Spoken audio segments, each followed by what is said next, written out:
السلام علیکم ناظرین، آپ دیکھ رہے ہیں نثار وطن NW نیوز HD اور میں ہوں آپ کی ہوسٹ ناز۔ اور اب چلتے ہیں آج کی اہم خبروں کی طرف۔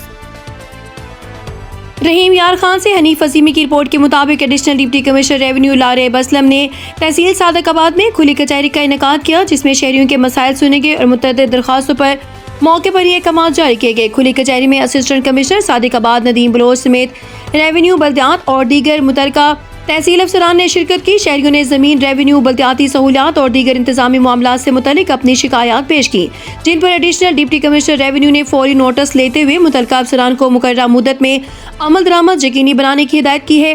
اس موقع پر ایڈیشنل ڈپٹی کمشنر ریونیو لارے بسلم نے کہا کہ عوامی خدمت ضلعی انتظامیہ کی اولین ترجیح ہے اور عوامی مسائل کے حل میں کسی قسم کی غفلت برداشت نہیں کی جائے گی۔ انہوں نے واضح کیا کہ وزیر اعلیٰ پنجاب کے ویژن کے مطابق شفاف، فوری اور مؤثر سروس ڈلیوری کو یقینی بنایا جا رہا ہے۔ لارے بسلم کا کہنا تھا کہ کھلی کچہری کا مقصد شہریوں کو ان کی دہلیز پر انصاف اور بنیادی سہولیات کی فراہمی، تاکہ عوام کو دفاتر کے چکر نہ لگانے پڑے اور ان کے مسائل بر وقت حل ہوں۔